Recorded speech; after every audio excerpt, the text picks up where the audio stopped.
দ্বিতীয় দিন নবদ্বীপ থেকে মায়াপুর। সারাদিনে থাকা, খাওয়া দাওয়া, ভগবান দর্শন করা সব কিছু মিলে আজকে একটি ছোট্ট ব্লগ তোমাদের সাথে শেয়ার করছি।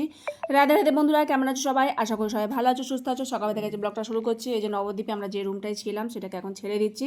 আমরা এখন তৈরি হয়ে গেছি, ব্যাগ ফাগও গোছানো হয়ে গেছে, এখন বেরিয়ে পড়বো। তবে একটা টোটো নিয়েছি, নবদ্বীপ ঘাটে যাব। তার আগে অদ্বৈত প্রভুর একটু মন্দিরটা দর্শন করব, সেই জন্য জয়িতা এখনও রেডি হচ্ছে। তারপর চলে আসি টোটো করে আমরা অদ্বৈত প্রভুর মন্দিরটায়, সামনেই ছিল, সেটা একটু দর্শন করে নিয়ে তারপর টোটো আমাদের ছেড়ে দেবে নবদ্বীপ ঘাটে। সেখান থেকে আমরা নৌকোয় করে যাব ওপারে মায়াপুর। তো এই টোটোটাই নিয়েছিলাম, এখন যাচ্ছি। তারপর লঞ্চে উঠে পড়ি, প্রভু টিকিট কাটে লঞ্চে, নৌকাও যায়। তো লঞ্চটা ভালো, এই লঞ্চে চড়ে দেখতে দেখতে বেশ ভালোই লাগে। জলঙ্গি দেখা যায় এই নবদ্বীপ থেকে যখন মায়াপুর যাওয়া হয়। একদিকে কালো জল আর একদিকে গঙ্গার জল সাদা, তো সেটাই দেখতে পাবো।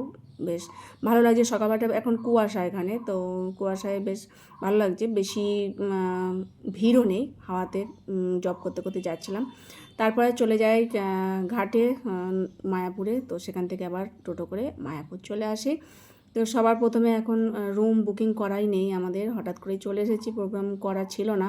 তো এখানেও এসে রুম বুকিং করতে হবে। আমরা তো প্রতিবার এসে গীতা ভবনে থাকি, তো আমরা গীতা ভবনের সাথে যুক্ত আছি বলে তাই গীতা ভবনে আসি। আর যেহেতু এটা ছুটির সময় না, মানে ছুটির দিনগুলোতে খুব ভিড় হয়, তখন ঘর পাওয়া মুশকিল। এখন ফাঁকাই থাকবে, অফ সিজন। আর আগে চলে আসি গোবিন্দাসে, এখানে কিছু সকালবেলা টিফিন প্রসাদ পেয়ে নেবো, তারপর রুম বুকিং করতে যাব। কেননা খিদে পেয়ে গেছে, আবার ব্যাকে চলে আসতে হবে, অনেকখানি হেঁটে হেঁটে আসতে হবে। আগে এই দোকানটা পরে, তারপর রুমে যাওয়ার রাস্তা। তো সেই জন্যই ক্যালজাউন অর্ডার করা হয়েছে দুটো, আর এখানে রোল, আর এইখানে পেস্ট্রি আছে, দু রকমের, একটু সন্দেশ আছে। প্রত্যেকটা খাবার এরকমই নেওয়া হয়েছে, যাতে সব হাফ হাফ করে সবাই সব রকম টেস্ট করতে পারে। এই যে এটা পনির রোল আর এটা ক্যালজাউনটা আগে যেরকম টেস্ট ছিল মহাপ্রসাদ দোকানের, সেরকম টেস্ট নয়। আগে তো খুব সুন্দর ভরাট করে আকারে ভেতরে মানে ছানা দেওয়া থাকতো, কড়াইশুঁটি, ক্যাপসিকাম, সুইট কর্ন সব দেওয়া থাকতো। আর এখন দেখছি বেগুন দেওয়া আছে ভেতরে। আগে কি সুন্দর তেলে ভেজে বেশ বড় বড় সাইজের হতো, আর এটা বেকিং করা আছে। তো যাই হোক, সেটা পাওয়ার পর আবার রোলও পেয়েছিলাম। তার এটা হচ্ছে পেস্ট্রি। সবাই মিলে ভাগ করেই প্রসাদ পেয়েছি। তারপর চলে এসেছি আমরা, রুম বুকিং করা হয়ে গেছে, রুম অ্যাভেলেবেল এই সময়। তো অ্যাটাচ বাথরুমগুলো অনেকখানি ভাড়া, তো আমরা অ্যাটাচ বাথরুম নিই নি, যখনই আসি এরকমই নিই বাথরুম। মানে বাথরুমগুলো খুব পরিষ্কার, অতটা মানে নেই, খুব ক্লিন থাকে, ঘরদোরও খুব ক্লিন থাকে। তো এটাই যথেষ্ট। মাঝে সাঝে তো বাথরুম যাব, স্নান করব। তো এমনিতে কোথাও ঘুরতে আসলে তো আমরা সারাক্ষণ বাইরেই থাকি, ঘরে কতক্ষণ কাটানো হয়। তো ঘরটা পরিষ্কার পরিচ্ছন্ন থাকলেই যথেষ্ট। তো এই যে ব্যালকনি মতো আছে একটা, আর চারিদিকটা বেশ পরিষ্কার পরিচ্ছন্ন। আমরা গীতা ভবনটায় প্রত্যেকবার এসেই উঠি। তো অন্যান্য ভবনে আমি কোনো দিনই থাকিনি আর জানিও না, তো এই ভবনেই থাকি। এই ভবনটা আমার ভালো লাগে, আর অন্য ভবনে যাওয়ার ইচ্ছাও হয় না। যাই হোক, আর তারপরে আমরা বেরিয়ে পড়ি একটু হাওয়া ফাওয়া খেয়ে, মন্দিরে ভগবানকে দর্শন করব।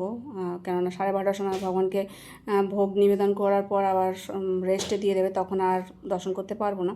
তো এখনও সময় আছে, ভাবলাম তাহলে একটুখানি দোকানগুলোতে ঘুরি, দোকানে একটুখানি গোপী ড্রেস দেখবো। তো সেই জন্য আশপাশটা একটু ঘুরছিলাম, ভালোও লাগছিলো, অতটা রোদও নেই আর গরমও নেই। তো ওয়েদারটা বেশ সুন্দরই আছে। তারপর সবার শেষে মন্দিরে দর্শন করতে চলে যাব। আর যেতে যেতেই তো এইসব দোকানগুলো পড়ে, তাই ঢুকে পড়েছি। দেখছিলাম কপি ড্রেসগুলো, তো এগুলো পিস আছে, ব্লাউজ বানিয়ে নিতে হবে উপরে।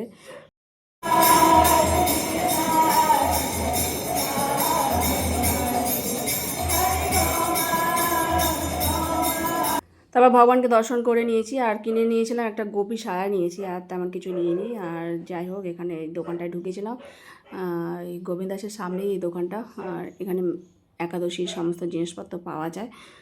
আর সেই একাদশী সমস্ত জিনিসপত্রের মধ্যে আমি পাস্তাটাই নিই যখনই আসি। আর একটু দাম বেশি, যেহেতু 200 গ্রাম 100 টাকা করে প্যাকেট, তো তাই নিতে হয়। বাচ্চারা যখন স্কুল থাকে সকালবেলা, অত সকালবেলা একাদশী কী বা প্রসাদ বানাবো, তো সেই জন্যই খুব চিন্তা থাকে। পরীক্ষার সময় যখন, তখন কি করব, তখন ওই একটা করে প্যাকেট 2 ভাই বোনকে করে দিলে সারাদিন ওদের হয়ে যায়। তো যাই হোক, আমরা যা হোক করে পরে বেলাতে কিছু গ্রহণ করে নিতে হয়। তো শুধু একাদশীই নিয়েছি, অন্যান্য আর তেমন কিছুই নিয়ে নিই। তারপরে আইসক্রিম নেওয়া হয়েছে, প্রভু যা বিল করছে, আমরা বাইরে এসে বসে আছি, আমি আর জয়িতা। তো এখন বেশ রোদটা উঠেছে আর গরমও লাগছে, তো ছায়াতে বসেছিলাম। তো বউদের রুম এখন বিল হয়ে গেছে, এখন রুমের দিকে যাব হাঁটতে হাঁটতে। আর আজকের মতো ভিডিও এখানে শেষ করছি। সকালে ভালো থেকো, সুস্থ থেকো। হরে কৃষ্ণ।